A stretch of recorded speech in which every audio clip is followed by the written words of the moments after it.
Inside Sony's Madam Web collapse, forget about a new franchise. Hello dear, welcome to my Allison News channel. On my channel, you will find viral update news. The flop is wiping out an entire plan for a new movie series, as Sony becomes the latest superhero studio in need of a pivot. The trailer buzz was worrisome, advance ticket sales anemic. Then last week, the critic reviews for Madam Web were posted, and they stung deepest of all. Sony's Spider-Man spin-off received the lowest average Rotten Tomatoes score, 13%, of any major superhero film in nearly a decade. On Wednesday night, you could actually watch advance purchase sales declining in real time as buyers were refunding their tickets, marvels a major theatrical chain insider. It really says something when you'd rather have Shazam. 2 numbers. It marked one of the lowest starts in Hollywood history for a film based on a Marvel character.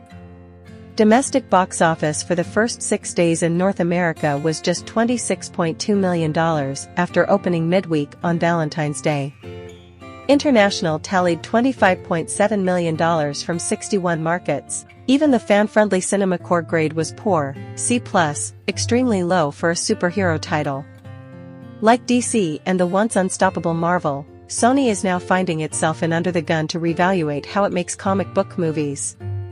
Sony's previous Spider-Man universe movie, 2022's Morbius, was a critical bust and much maligned by fanboys online, but at least it managed to earn $170 million worldwide.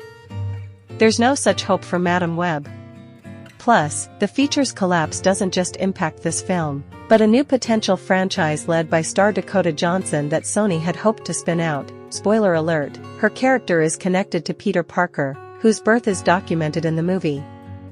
The film introduced a trio of supporting characters, played by Isabella Merced, Celeste O'Connor, and Sydney Sweeney, now one of the top stars her age. It set up a future in which the three could have become a team of Spider-Women under the guiding eye of Johnson's Cassie Webb. Now that's not going to happen. We're not going to see another Madam Web movie for another decade plus, quipped one industry veteran. It failed. Sony tried to make a movie that was a different type of superhero movie. Madam Web joins a troubling trend for the superhero genre. Every live-action comic book movie last year underperformed, aside from Marvel Studios' Guardians of the Galaxy Volume 3, regardless of studio. Superhero fatigue has evolved from a term used by some corners of the fandom to something reluctantly accepted as industry fact. And it's coming at a time when Marvel, DC and Sony are all attempting the difficult work of birthing new franchises. So Madam Web, directed and co-written by S.J. Clarkson and starring Johnson as a New York paramedic who develops psychic powers, seemingly took a wise approach. When there are capes and cowls on every metropolis corner, doesn't it make sense to avoid the usual tropes and try for a more grounded feeling, suspense thriller with low-key charm? And moreover, make a superhero movie for women and young girls? Except it didn't work. I don't know if women are enough to carry the box office here, one veteran studio source outside of Sony says. Indeed, males make up 65% to 70% of the superhero audience in North America. In the case of Madam Web, the percentage of female viewers was still only 46%. We are in transition when it comes to superhero movies, notes the insider. I don't know how big that transition is, or what the other side looks like. It may be fewer movies, but bigger brands. Sony is willing to take some risk, but also wants home runs. That's good. And if Sony's upcoming Spider-Man universe title, Kraven, is a gigantic hit, the narrative could be completely different.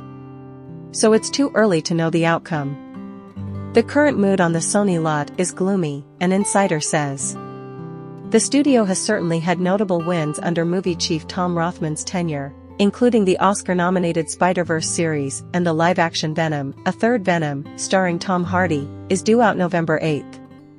Rothman is known for keeping a close watch over budgets, and it has been widely reported that Madam Web cost $80 million, but the actual number is in the low $100 million range, according to several sources.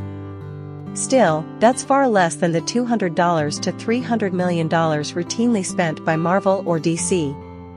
Interestingly, some Madam Web reviewers are earnestly making the case that the film could eventually find a second life as a camp classic. The Los Angeles Times praised it as the purest form of camp and slate raved, it's a travesty, a disaster, and I enjoyed the hell out of it. While such backhanded compliments are hardly solace to Sony, there's an argument to be made that if you're going to fail, you might as well fail big. Because there is actually something worse than a movie not succeeding, being forgettable.